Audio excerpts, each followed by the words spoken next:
Good afternoon. We are here, and once again, it is our great pleasure to be in your reality. So you are lively today. This is good. You are in unison. You are in full voice. The moon has changed, and pay attention to these kinds of things. You know, it's a very simple thing to notice that every 2.5 days, the moon changes signs.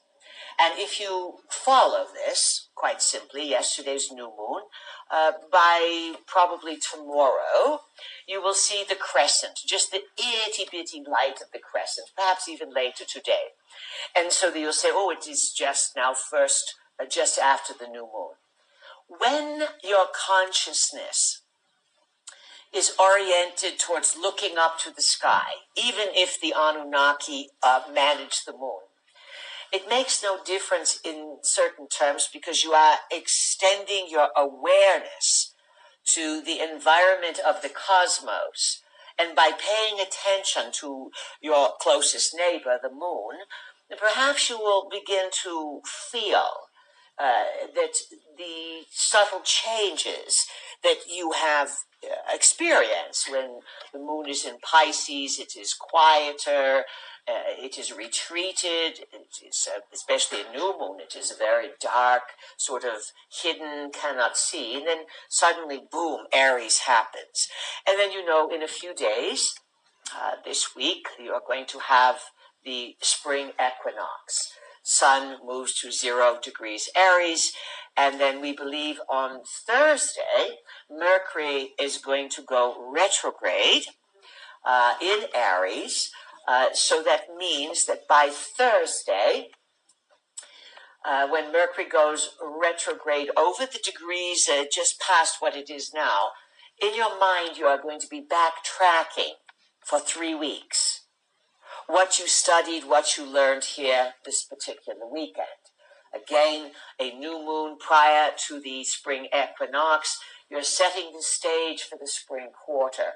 We did emphasize yesterday, just for a minute of review, that there's the biggest challenge that you are going to face as a people is uncertainty.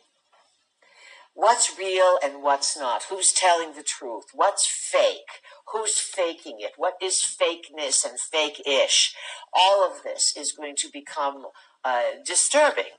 And then you will be listening to people giving you pronouncements of truths that they simply cut and pasted from the evening news and memorized. And you know that they are just repeating propaganda, but to them they think that they are giving you an update on what is occurring. We did cover yesterday the idea that artificial intelligence has also, it has been noted by a number of people because obviously this has already occurred. There's artificial intelligence evolving on its own, is able to construct a newsreel, a news bulletin, a story, and then to insert it on some news show above and around everyone's awareness. And when you are dealing with media, there's lots of people involved, and a clip could slide in or get up there, and everyone, well, I thought you did it, I thought you did it. And RT Intel is smart enough to make it look as if RT Intel did not do it. This is one of your greatest challenges. And again, you've had a number of your planetary luminaries, so to speak, those perhaps that consider themselves in the know in terms of technology, who have issued very dire warnings about unleashing RT Intel. And in actuality, we would say that you have a greater threat from RT Intel than you do from Korea. And that the nuclear kind of, are we going to get bombed? Are they going to get Hawaii or the West Coast? Or shall we duck under our chairs? Whatever foolishness you learned when you were children. That is not as prominent as the infiltration and the runaway control of artificial intelligence. So please be aware of these things. Another point we want to make and emphasize is the point that our vehicle ended this morning's discussion with, and that is the power of intentionality. The field around you is neutral. And even though your scientifics have given you all kinds of data about what they think things are, you do live in an interactive, intelligent field of energy. And that field of energy responds to your intentionality. Your body thrives on your intentionality. And sometimes you don't even know you're setting intentions into motion because quietly you are ruminating inside about what's not right or what's not good. But that is the power of intention. So, thinking is dangerous. Thinking is very powerful. But if you are thinking and not knowing what you are thinking, you can think yourself into lots of trouble. And again, when you are in a time of more data available than ever before, there's also the great possibility that more and more people will have mental fatigue, mental collapse, overload because of just so much data being available, just on the data level. And then as you were discussing all these little waves and particles that you cannot see are definitely wreaking havoc on the physical form, including, as we've said for years, which is all coming to light now to some people's awareness, the ability to have a good sex life and to reproduce. And of course, if you want to reduce the population of the planet, and it is a good way to, let's say, make people infertile while they're having a good time and earning a living, which is, of course, working around technologies. Could technologies be built to be compatible with your bodies? Yes, to some degree. But you have become so technologically oriented that you don't even understand as a society why. You think it's necessary to have all medical records and to have everything linked up to everything. This is an Anunnaki trick. As we said yesterday, they are few, you are many. They do not have the psychic capability to shop each of you. And their technology can find some of you. They can track you throughout life. They can fly craft over area and have technologies that could determine and locate certain bloodlines, certain energies that they are looking for.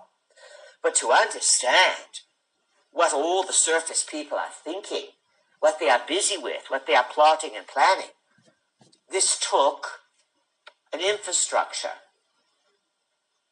And it took, let's say, humans to build the infrastructure for the Anunnaki so they could use their deep space computers to then use NSA and all the computer arrays and the clouds and all the things that are storing everything everywhere to figure out who's who, what's what, and what's going on. Do remember, from some points of view, you are an experiment in consciousness. One could say that the Anunnaki themselves are also part of an experiment. And perhaps it's taken them just as long as it has you to put the pieces together. You know the old saying, as above, so below, has multiple meanings. So again, this field around you responds. You are creators. Remember the word abracadabra, or abracadabra as you know it. It means, quite simply, I create as I speak. So these concepts of mind power, word power, intentionality power, they are as ancient as the ancient ones. It is well known. This is how things were. But again, you are learning. It takes discipline and quite a bit of awareness to pay attention to what you are thinking, saying, and doing. And many people just run off out the mouth, and then they don't hear the words that they are using to express what they want. This is why, in a bit of review, we said to you, no tryings. And of course, you have a good group, you do not say trying. But trying implies failure. So when you say, I'm worried, I'm anxious, I'm trying, guilt, trying, worry, doubt, should, those are all words that are basically, you don't even need to use them, and you can still express yourself quite eloquently. And do remember that worry will negate the best of intentions. So this is your big concern, is to suspend your worry.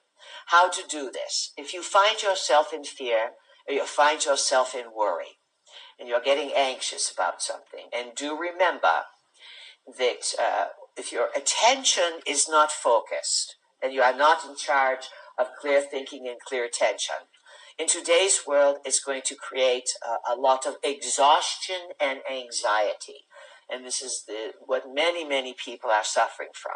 They're exhausted, they're hand-wringing, they have so much anxiety because their attention is here, there, everywhere from technology, and or they are running internal programs of fear and worry and anxiety, and I'm not good enough, or what if, and should I, and all these things. And then they write down, I want a good life, and then negate it all by this inner chatter. So awareness is becoming aware of the inner chatter, and not saying, oh, I'm a failure because I had inner chatter, or oh, I must give up because this inner chatter is taking over. Take your favorite put-downs. How's that? That you use on yourself. And when you catch yourself saying, I am so-and-so, I am this, and it's not complimentary, catch yourself and say, whose voice is this? Is this my teacher? Is it grandma, grandpa, mom, and dad? Whose voice do I keep carrying in my head? And you ask the question, you get the answer. It doesn't make any difference. Sometimes the questions are more important than even getting the answer. And we want you to wrap up those thoughts and imagine that you can just make a ball out of them. And then we want you to picture that you have a very nice metal box. And the lid lifts very easily.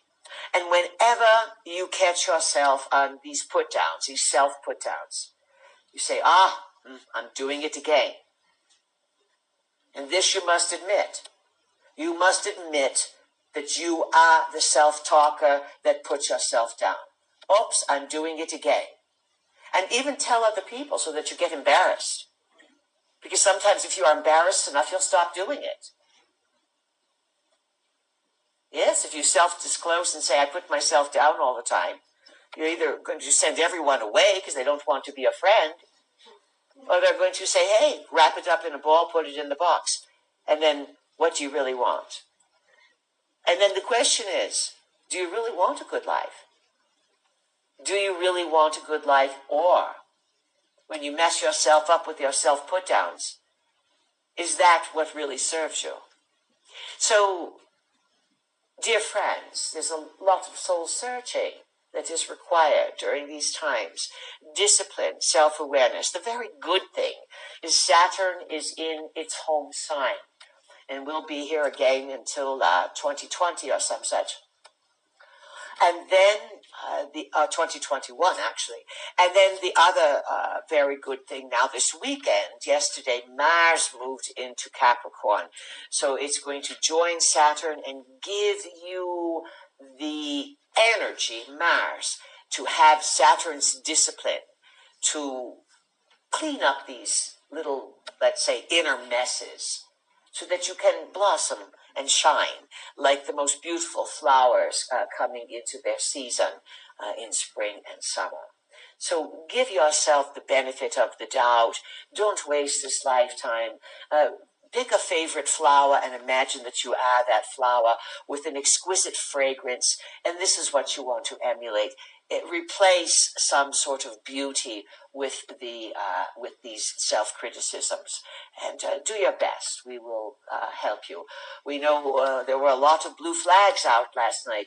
Some of you flagged the whole bed, thinking that we might miss you or something like this. Some people had little short flags. Oh, some of you put the flag way up, like you are having a flagpole out there in front of an official building. We got it. We got all the flags. It was very good. Very, very good. And we did work on the DNA level. Someone was asking this morning, can the DNA change? Absolutely. It is a sort of modem, a module for surfing reality. It is a record keeper. It is a protector.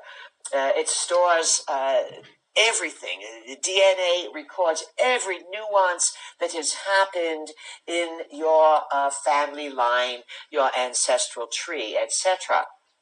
And so as some researchers have pointed out, people are looking for who their family is and who they are and what they are connected to, but actually, your family tree, you are living it.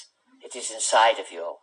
All of your predecessors, including the Anunnaki, you have encoded within you. This is why so much is not operative. And you can access small bits of information. You can close down certain DNA tendencies that no longer serve you. But we know sometimes people have DNA, quote, congenital or hereditary dis-ease. Do understand that sometimes a person takes on a major major illness in order to balance the scales. And if a person was cruel or very critical of others or caused others to have physical problems, perhaps it was a jailer, perhaps it was a warrior, and if there is no balancing or sorrow or ownership of this, oftentimes the way the karmic laws work is you get to experience a lifetime where you are incapacitated, where you have to turn to others for help.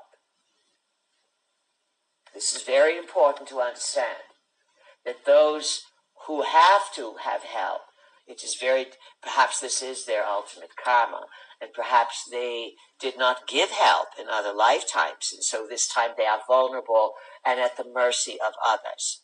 Once you understand the soul purpose, and how can you find the soul purpose? People do regressions, they do breath work, they set out intentions, they ask for dreams.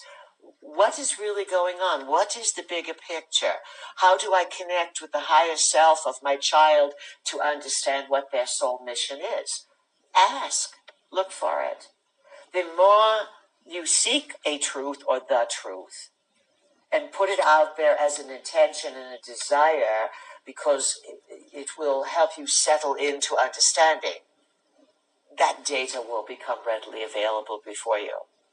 And again, the tumult that is coming, that you will have a good, solid 10 years of confusion on the planet's surface. And we covered last week, there'll be a big reset, big change when 2020 occurs. During the January month and then during the December month of that year, there will be Saturn alignments that can really shake and rattle things. And then by 2022, unless you change the probabilities, there is a large movement towards a way to deal with all of this global exhaustion from technology. As wonderful as it is, people think it's still exhausting them. And when they are exhausted, they have depression, anxiety, and they're not focused, fragmented attention, and then they can't do anything. This may all accumulate to be a global health crisis in the year 2022. Again, a triple-digit master number. 22 master number augmented by another 2. The last time you had some big stuff was 1100s of this nature. So, some things to think about. But now it's your turn. Let's see if we can have some laughs, some entertainment, some deep insights and inspiration, education, and of course some good laughs. So, who would like to begin, please, with a very good question? Name, sign, loud and clear. Who is it? Connie. Connie, perfect. Capricorn. Welcome. What is your question, Connie? I recently found out that a lot of money is being invested in neutrino physics. Say it again, please. I recently found out that a lot of money is being invested in exploring neutrino physics. Neutrino physics, yes, and neutrinos are itsy-bitsy, teeny-weeny particles. And it's been labeled the physics of the future for us. Yes, well, actually, they are subatomic particles, so that people get the picture. And so it can be used for communication. Yes, and neutrinos tend to see, along with muons, see through everything. Well, and so in the communication, with neutrino technology, it works in the present. And our current technology really relies on the past, is working in the past. So it seemed to me that when we do really have neutrino communication as a lifestyle, that we will be changed as a species. You got it. That's absolutely it. It sums it up. When you shift to neutrino physics, neutrino technologies, over a century ago, you had the revelation of quantum physics. And even if you were not a physicist, when the ideas are in the air, when the ideas are brought to the surface and acknowledged, they are in the public domain. They do not even have to enter, let's say, media or availability online. They are in the public domain as a reality. And so this is what now has happened with neutrinos. They have been in the public domain for a while, of course, and there's, as you are saying, a lot of money from all manner of industry and finance are investing in this neutrino technology, which allows unlimited communication into the galaxy, because it is based on not electromagnetics, but a different kind of science, based on neutrinos being neutral subatomic particles. Here's a number of points. What else has yet to be discovered? Once you make one discovery, then shortly thereafter, the paradigm flurries open into other aspects of living technology, communication, and then the body must vibrate with new considerations. Now, just as we were speaking yesterday about if scientifics began to really acknowledge the presence of Nibiru, or religion started to say, hey, we've been colonized here by those who are masters of genetic engineering and cloning, all the books, all the schools, irrelevant instantly. Neutrino physics would even capsize things to a greater degree. We would say neutrino physics, putting you on the level of being able to communicate with, let's say, the Anunnaki at a distance, but also with others who would have galactic, beyond solar system, we'll call it galactic capabilities for transmitting intelligence. And this is secret deep space science, but it's starting to come out because one of the turning points that got people really questioning things a number of years ago was the CERN complex, the Large Hadron Particle Accelerator. But now it looks as if the CERN is going to be simply a little molehill up there of problems. Again, people thought that are we using particle acceleration to alter time and open portals? Absolutely. So all of this new science, so to speak, that has been around for a while, but it is now dribbling out into the mainstream because structures are being built. The arrays that Connie is talking about, these neutrino physics arrays, they are where, Connie? In Antarctica. Antarctica, yes. And in the south, there's a huge array in the southern part of the South Africa, Australia, yes. And they're finding that they can use the sheets of ice as a form of communication. This is pretty fantastic. Neutrinos could be an energy source that would be far beyond solar energy. So thank you for bringing this up. Did you have a specific question or just to raise the issue? I just wanted to raise the issue. Very good. Now, this is indicative of a people who must be able to vibrate and think at this level. This would involve a quickening of the body's energy field. It would involve the mind without not being threatened by multiple concepts. And also, we would say that the working with neutrino physics may end up being a very important key to accelerate healing on the planet. Now, do understand that if all the people on the surface of the earth who have physical problems were suddenly healed and healthy and they were going to live a very long time, big problemas.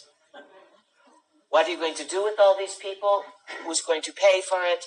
And you'd have to redefine your entire industrial distribution of people situation. So we talked about how you have a lot of environmental stressors that will eventually accumulate as too much toxins in the body. You do create your own environment, you activate illnesses, you deactivate them. However, if a person is too filled with toxins, too filled with poisons, the body can be overloaded. And this is potentially what you will be facing in 2020. Now, between then and now, our students, all of you, beginners, advanced, wherever you are coming from, time jumpers, etc., you are required to, let's say, be strong in the body. And your immune system, of course, is your first, let's say, rebound. A strong immune system and a good support system and a good self-reliant thinker, self-responsibility can handle some of these very big changes that are coming. The body will adapt, but this will not be across the board. All right, who else has a question, please? Kate. Who is it? Kate. Kate, welcome. Your sign? I'm a Pisces. All right, what's your question? My question is, I've read a lot of the Gnostic texts from a couple thousand years ago. Yes. And it seems that they, when they were meditating, came across something that they call archons. I'm wondering if archons would be considered what we consider Arti Intel today. Yes, that is a good definition. Two-part question, I apologize. But it is also affiliated with the Anunnaki. Yes, I was going to ask. Yes, so the first line of defense would be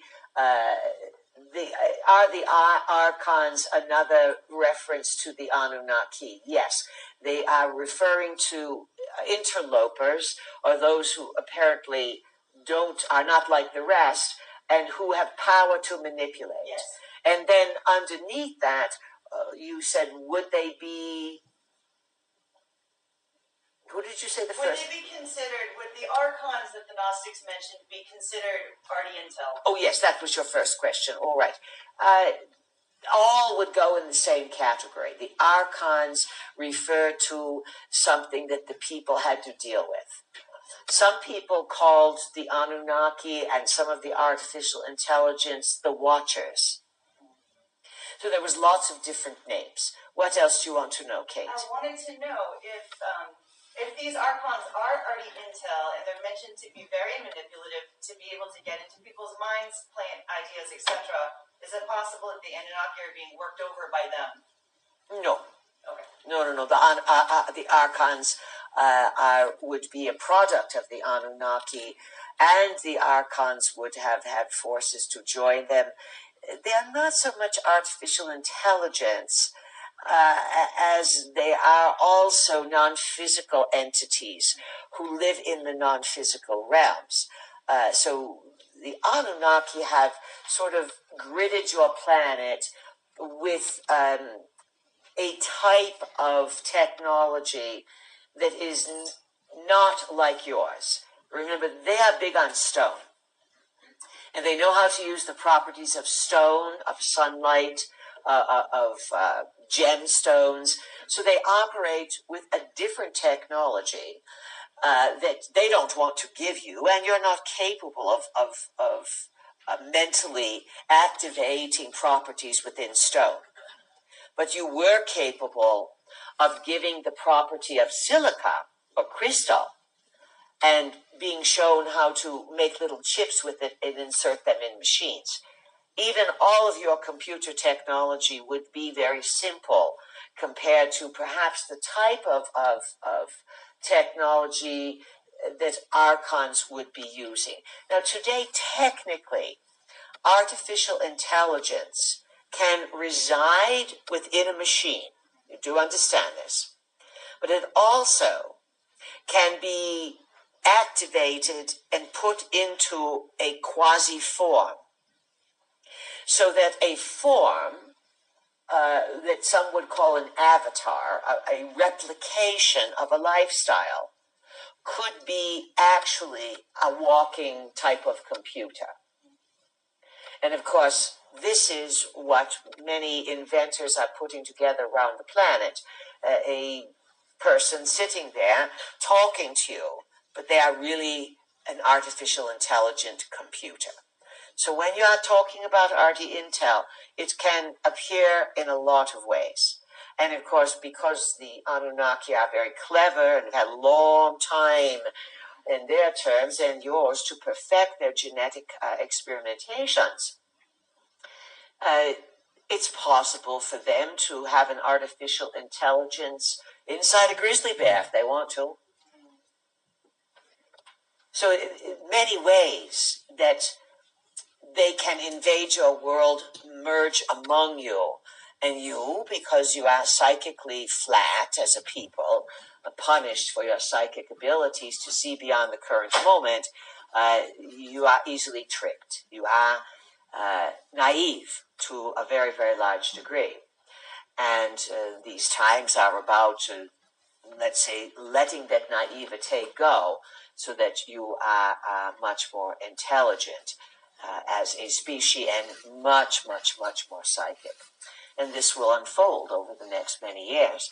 10 years from now, many of you will be more vital, you will be younger in certain terms, and you will be 100 times more psychic than you are today, at least, if you do the work.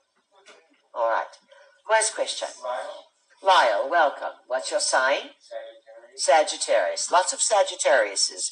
Anyone notice they're the old monks here?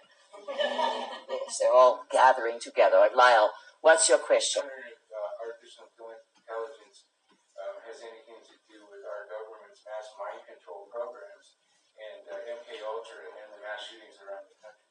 Oh, absolutely. If anyone who is operating MK Ultra mind control, it's no longer so efficient to stick children in the back room and beat them and starve them and have them have all kinds of traumas.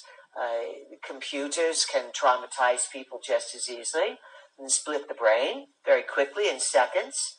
The picture of trauma. And of course, artificial intelligence can run havoc on any of this. Listen, if you can think of it, someone's already done it. Just, this is how it goes. The experimentation that has happened in laboratories in the U.S. has been outrageous. But the Ruskies has been in this for a long, long, long time. And they hold their cards very close to the chest. They don't let you know what they are doing. And as someone, was it Putin who said it? Someone said it, that whoever masters RT Intel first becomes top banana of the world. Those are our words, but you get the picture. And so let's say that they wouldn't be bragging if they didn't already have it.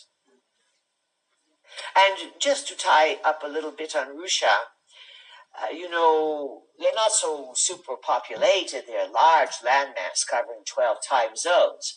But people were asking earlier about Anunnaki incursions on the planet.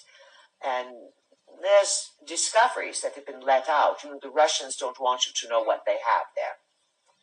And if you go into the area of Siberia, and let's say it would be northeastern parts of Russia, then of course the Ural Mountains, but out in the eastern regions there are ancient ruins that with monolithic structures that make the dressed stones of Baalbek in Lebanon look very small. Where the dressed stones perhaps of Baalbek may be 1,200 tons, a lot of 1,500 tons. The ones in Russia, at least the ones they've let out, are 4,000 and more tons. Huge, huge, gigantic rocks. And of course, it's been pointed out that these massive stones were the foundation for rocket ships taking off and landing, etc. So the Russians know a tremendous amount about psychic energy. They have mastered many things in RT Intel, and they, even more than China, are complicit in messing things up electronically. They tend to have a lot of advancement in taking systems down, and it seems to us the big buzz out there in the news now is the potential for the Ruskies to come in and do big hacking on your grid, on various systems. But once again, during the Cold War, the Russians were the big enemy, but then come to find out that was all a front. It was all just a front, and that you were really, really some people working very secretly with the different aspects of Russian. And when it comes to scientists, they want to know the answers. They don't care which country, who's president, or what. Scientifics want solutions to their obsessive problems. So interesting to think of these things. Who has a question? Sherry? Sherry, welcome. I'm Sagittarius. Sagittarius, another one, party girl. All right, go for it.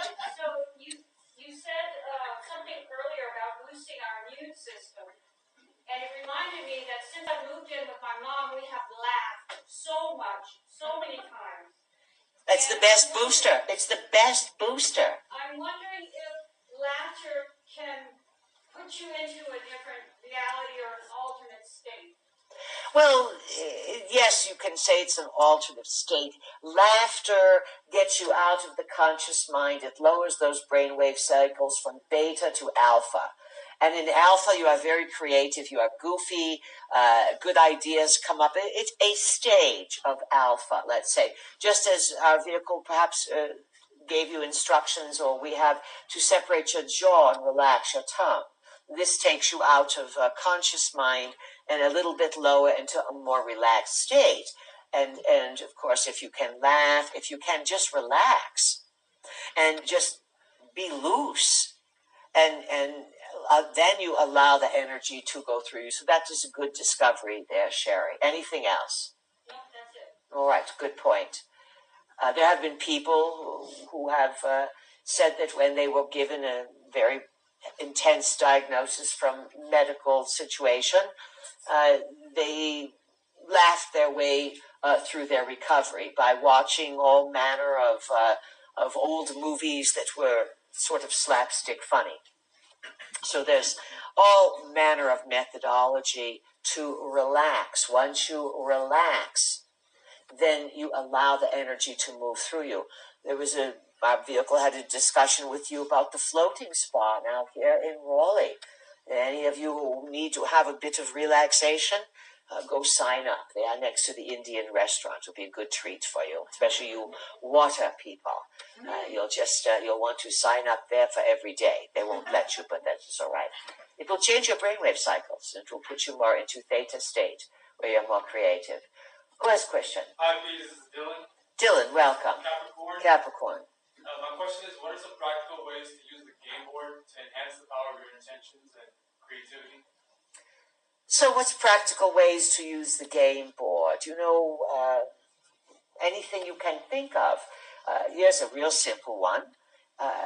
Get yourself a game board, some rendition of it, and then when you are writing out your new moon paper, put the game board underneath it. Another one is get yourself a game board, or checkered or whatever, and put your full moon paper on it with a crystal or something when you are charging it up. And then you can write on it, I am a master game player. I'm in the game. I know how to move around the board with, let's say, sleeky, sensuous creativity, whatever you want to play with. The black and white checkered is, lots of people have done some pretty amazing things. They've put out, our vehicle has used it when big storms are coming. And she is not up for being, let's say, swept into all kinds of tropical weathers. And so others have done this too. You put the game board out, you put a crystal on it, you put out the map, and you point the storm out to sea. And then Avika has a gong, so she plays the gong around it, and then it's sort of a symbolic thing, Dylan, to demonstrate that you are aware of these subtle forms of energy, and that you're going to play with them. And that's the best answer we can give you. Do you have anything else to ask us? No, thank you. Good. Who has a question? Bob. Bob. Scorpio. Scorpio, welcome. There's a book called The Baltic Origins of Homer's Epic Tales, and it says that the underworld they call Hades was actually in Russia, where the underworld, where the cities there under ice. Does that tie in with what we were talking about earlier? Different, but again, technically, Bob, from the Anunnaki, the underworld, because of the way the earth is tilted, and because of how Nibiru comes up from the bottom, it comes first to vision and to see and contact the Antarctica underworld. But also, it was known throughout the planet that there were dwellings underground. Let's make it as neutral as possible. And of course, a lot of these dwellings underground were built by Anunnaki, sometimes because they are not that compatible with the surface, sometimes just as a convenient place not to be found. Sometimes these Anus like to go into the tops of mountains and then have their dwellings inside the top of a mountain, and little view holes coming out the peaks. It's quite interesting how they have, let's say, habitated your planet, and you have not been able to find their habitats. Some habitats have been found of extraterrestrial origin, and the world governments bomb the heck out of them with nuclear detonations, underground detonations. They'll say, oh, we're doing a test. Oh, really? The same place over and over again.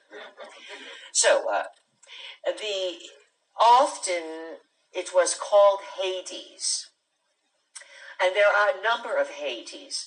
Some people have felt that the Tartarsus Mountains had an underworld, and that some of the evil beings, the giants, were banished underneath these mountains.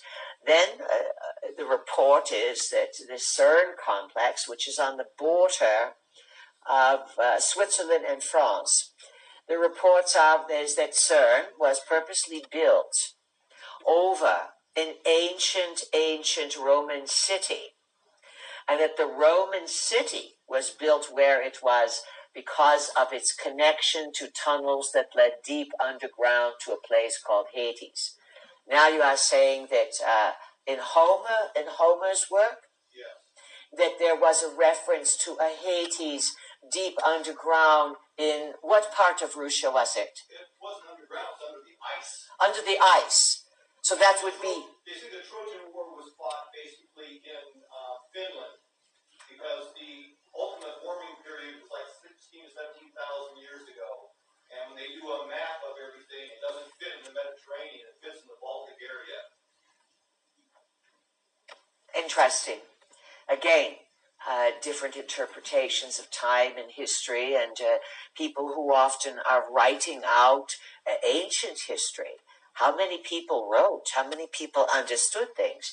And then there were interpretations, impressions, and in order to have a story fit into the current understanding, people after the trauma of the flood, they could not even think that they were ancestors alive 70,000 years prior to that destruction. Do understand, friends, that trauma not only shocks the body, but it also creates amnesia. And any kind of trauma, global trauma, especially cosmic trauma, can wipe out the memory system of intelligent life. It's sort of how the body absorbs the shock, and then it allows the body to carry forward. So some of the reasons that you are unable to tap into ancient memories is because your ancestors have been shocked by many, many global traumas, and the memories get buried deep, deep down.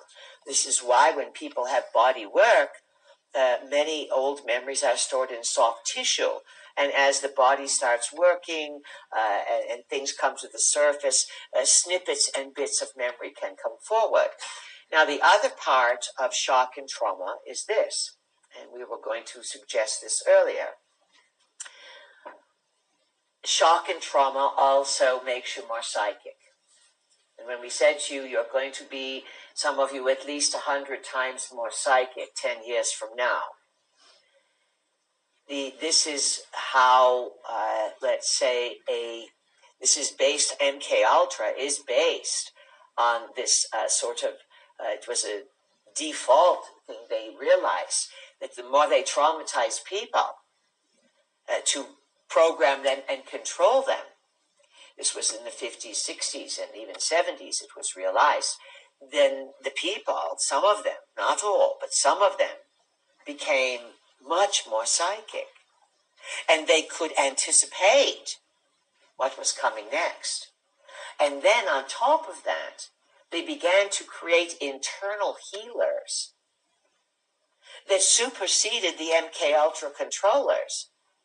And the body created an internal sort of overseer that was tricking the MK Ultra people. Now, they did not let this all go forward. So when you're talking about mind control, which is MK Ultra, the German for mind control, there are thousands of branches, thousands of doctors involved in this over many, many, many decades. And so all kind of experimentation did occur. And to prevent this psychic activation, and some of these psychics were controlled and they became very powerful people on your planet. We will not name names, but they were under control but were psychic. And this is a problem when you are going to these people or looking for psychics, that there is a nefarious background. There are also multiple of natural psychics who usually start to activate this kind of thing in childhood, and they brought the talent with them. And there are, of course, many more of these people who do very good acts that can help you understand who and what you are.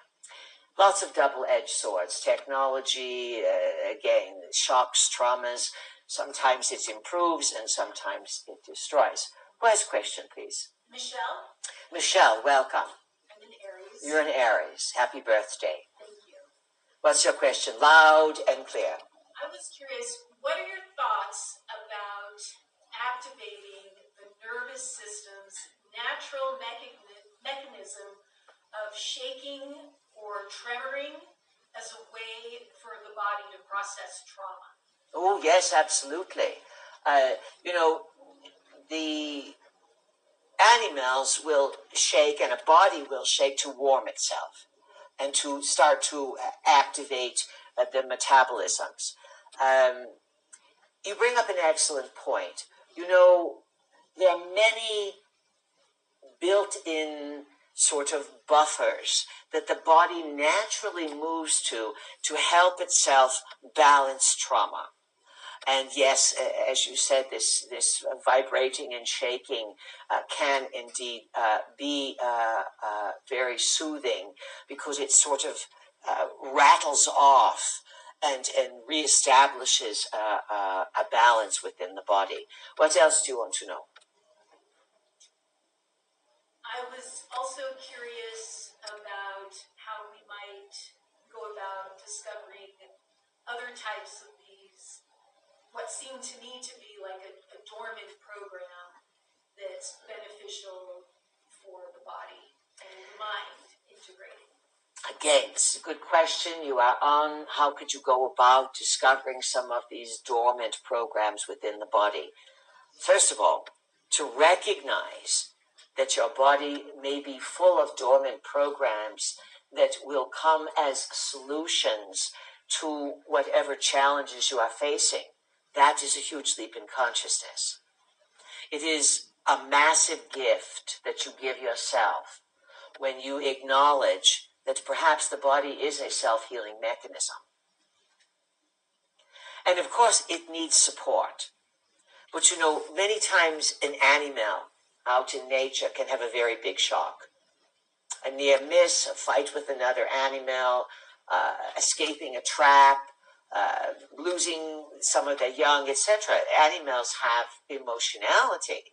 They may not have the logistics and the planning that you have, but they have emotional component to their lifestyle. They are attached to responding to the environment. And an animal will often go to ground and isolate itself and gets a little burrow or something, or find a place where it is safe. And it will lay on the ground, and the animal knows the plants and their herbal properties better than almost all humans. They have an ingrained DNA that they inherited that is very simple compared to yours. But they know which plants will help them heal a wound, internal distress, shock, all of this. And they will gravitate and go towards this area, lay on the ground. And you know, some of the most ancient practices on your planet when they wanted to help people get well. Lay on the ground, put your body on the ground. Or in some extreme cases, people would be buried up to their neck. And the energies of the earth were called upon to restore the body.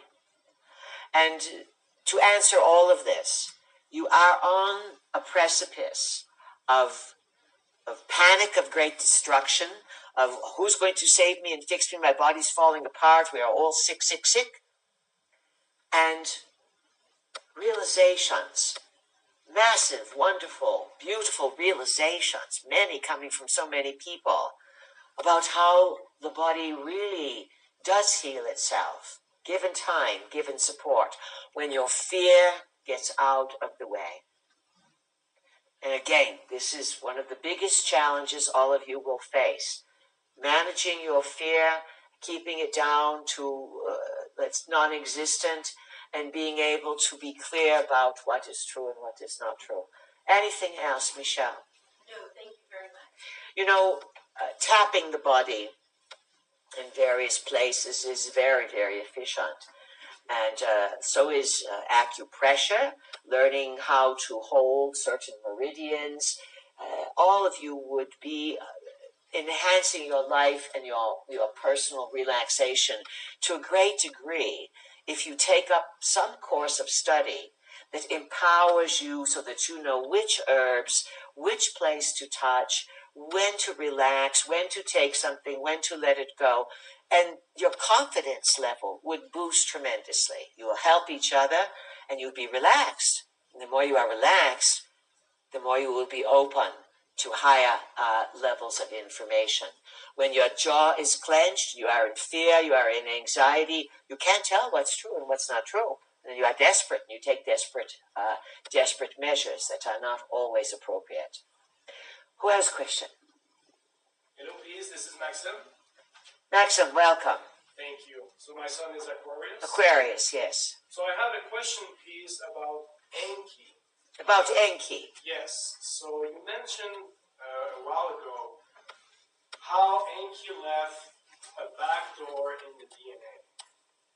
Yes, that was quite a while ago, but we did say that Enki was very clever because Enki knew that his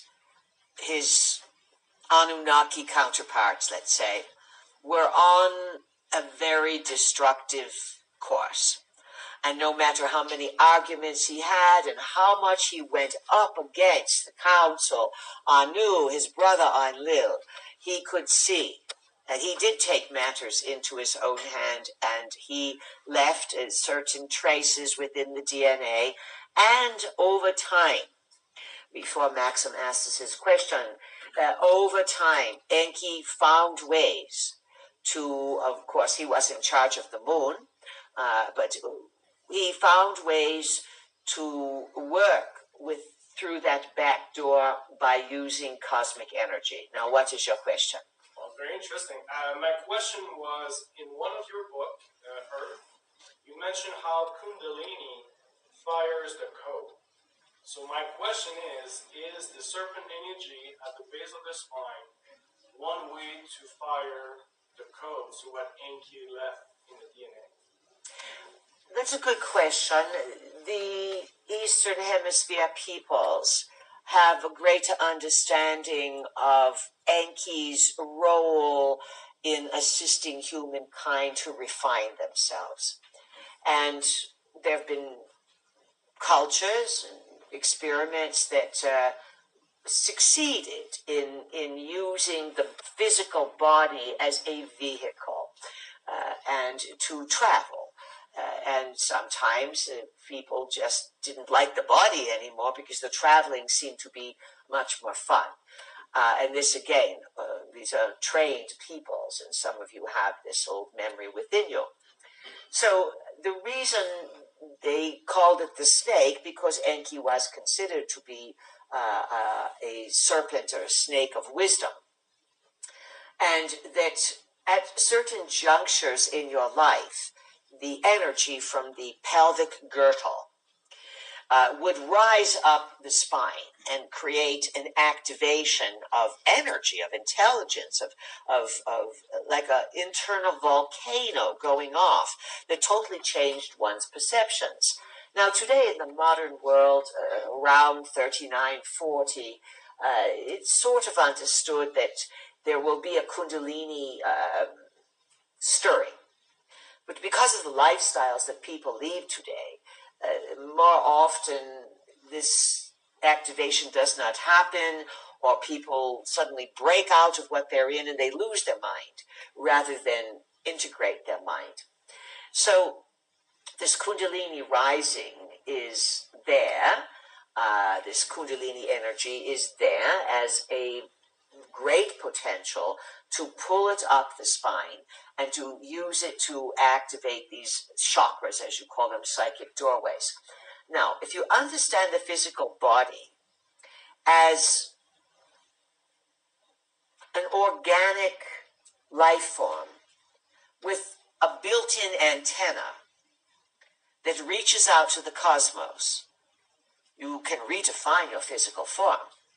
If you look at the skeletal structure, you will see that the bones of the hips wrap around, and they form a basic satellite dish. This is what you are sitting on, a satellite dish, right? Yes. And from that satellite dish rises the spine. And the spine comes up, and then it reaches the brainstem, and then you have the cranial area. And the brain is the recorder, the activator, the processor of all these things, and then it activates your senses, activates the endocrine system, etc. So Enki's back door, so to speak, is based on the ability of Enki and perhaps a few of his helpers, Ninman, Ningish, Zidar, etc., to send signals from the cosmos to Earth, or sometimes targeted individuals, to vibrate the satellite. And this is how Enki's efficiency can be used to tweak your DNA and awaken you in small increments from a distance. Does that answer your question? Fantastic. Thank you very much, please. Yes. Yes, so this is why when our vehicle says it's important to reshuffle your derriere there and get yourself settled into a specific location. When you arrange the pelvis in such a way, and think of it as not just a bowl, but a satellite dish, you can start using the mind to activate and call on even more energy to come into you and to activate this. Now, don't get greedy, because if you get too much energy coming in, it can make you nervous. It can make you feel as if, wow, I'm getting all these realizations. Who can I even talk to about this? The more you advance your consciousness, sometimes the more isolating it can be, because if you don't know others who can perceive what you are perceiving, that's not good. And so, or you need to bounce off what you are perceiving onto others to see if you are losing it or if you are really pulling something in. Because it is easy to become delusional, because you define things the way you want them to be. This is why we say over and over again, you must intend great mental clarity. Above all else, clarity of mind is what you want. That's why when you start to get information, you'll be able to say, hey, this doesn't make any sense. This is not clear. Oh, yes, this resonates with my being. Who has a question? Tamara. Who is it? Tamara. Tamara, welcome. What is your sign? Capricorn. Capricorn. Notice how many Capricorns are, they're in their element. Mars moved into their sign, so they are quite comfortable. They've got a lot of power going. What's your question, Tamara? I have a question about the Native American tribe. Much louder, or we're going to quickly move on. I have a question about the Native American tribe called Hopi. The Hopi?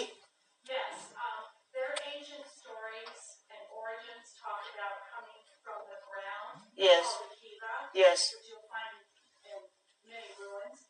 And my question is it possible that they were saved from the flood and they were able to come up from the ground? Absolutely. They are not the only ones, but remember, when there was the flood, the biblical story said that Enki broke the laws of the council. Well, not the biblical story, but the Sumerian story. Enki, they saw the flood coming. The Igigi in space, the space astronauts, saw that there was going to be a problem and that the ice was going to melt. And so it was going to be a big tsunami.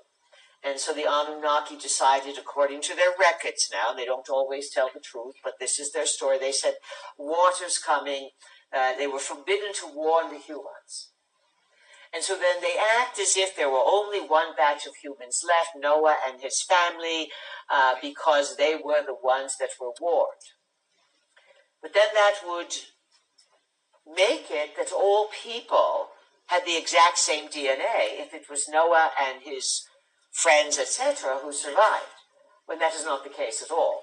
Your scientific says they test the DNA. There's a wide range, and the one thing that ties them together is Africa, not necessarily Noah. And so Noah was part Anunnaki. And Noah was the progeny of Enki mating with an earth woman. This is why he wanted to save Noah, Ziasudra. So as the flood waters came, people all over the world were very savvy to entering inside Earth. It was well known that there were tunnel systems, that there were cities underground. So it is highly likely that the Hopi could have entered the world, or entered the inner world, in a completely different location from where they exited. And they could have been underground in any of these complexes that have their own light and have their own ways of growing things. It's another science. It's another reality. And the Anunnaki have kept hidden from you, because they are much fewer in number, how they live. And they have kept hidden their technology of underground or inside mountains. But they gave you your laws, your agriculture, your plants, everything that you have. And they had to learn how to grow it on the surface, because that is not how they operate.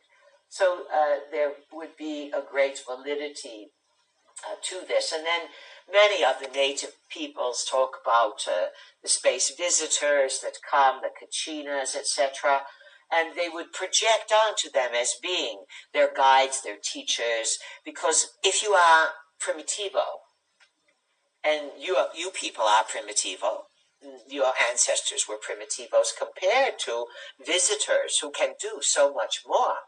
So you are in awe of those who do so much more. And the big challenge is going to be if and when Anunnaki or Anunnaki avatars begin to walk among you, or even appear on your world. They could intimidate all life forms, and you would feel small in comparison, because lots of these beings have mind power to the extreme. And their mind power, or their machines with mind power, can compel you to do things. How many people have talked about being awoken in the middle of the night and something gets them to walk outside and to see a craft? These things are to be highly considered. Who has a question? Gary? Who is it? Gary. Gary, welcome. I'm Leo. Leo. At IPs, thank you for giving us all this information. If your voice is going to drop, that's it, Gary. Okay. Yesterday, Kate asked about reincarnation and avoiding the Anunnaki trap. So if, and by, understand by being prepared and knowing what you want, going in there, that's a possibility that you can avoid that reincarnation trap through the Anunnaki. Yes, it is distinctly possible. Okay.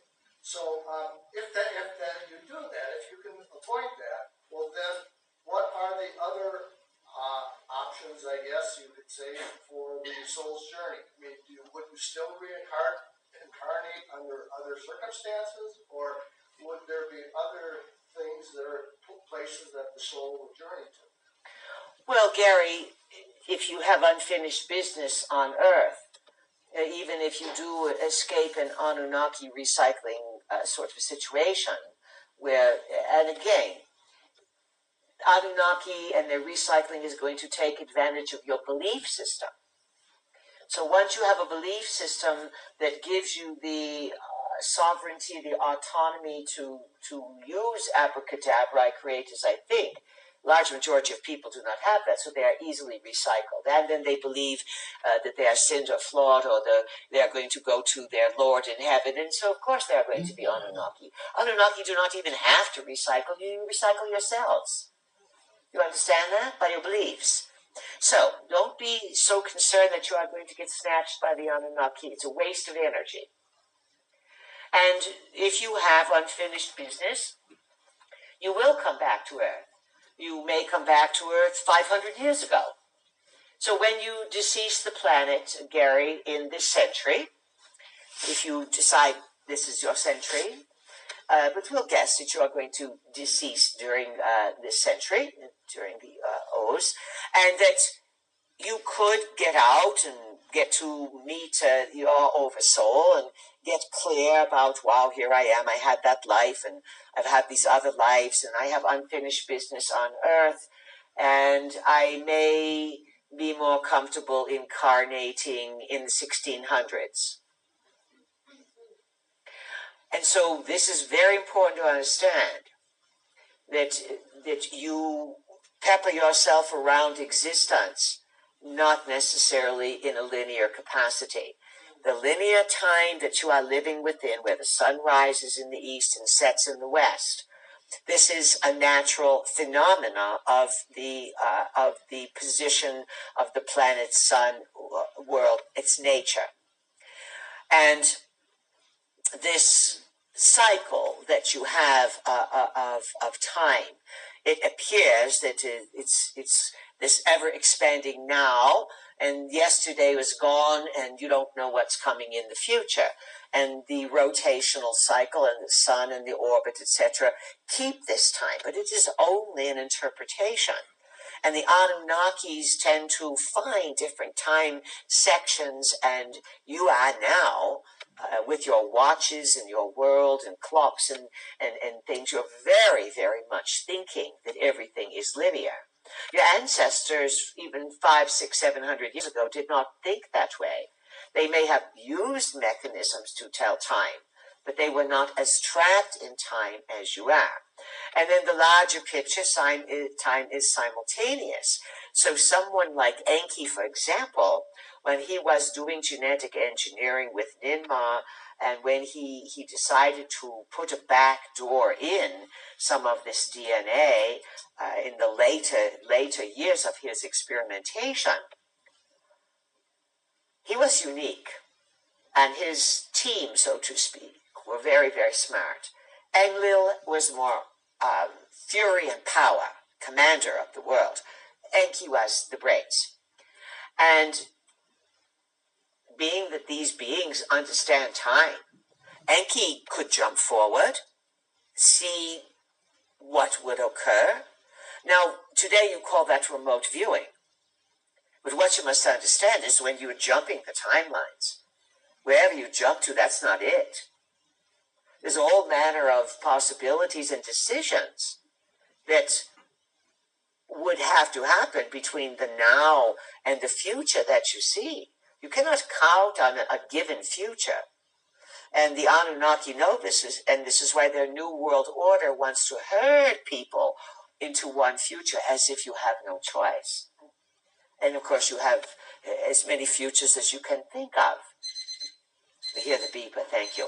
It's because it is the power of the mind, and this cannot be superseded. It can be confounded, it can be distracted, but it is growing in those who are willing to have this duty and responsibility of awareness.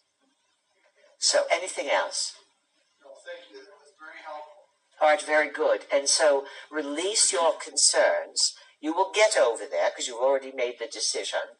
And then there's lots of you that may not think it's such a good idea to come back in this particular century or the following century. And you may jump into different lines of time to meet with people, to work things out. And here's the thing. What you've learned here. Say, for example, you say, it got too crazy. I'm going to go back in the past. I sort of like 1840. It was quite quiet, but things were pretty safe, etc.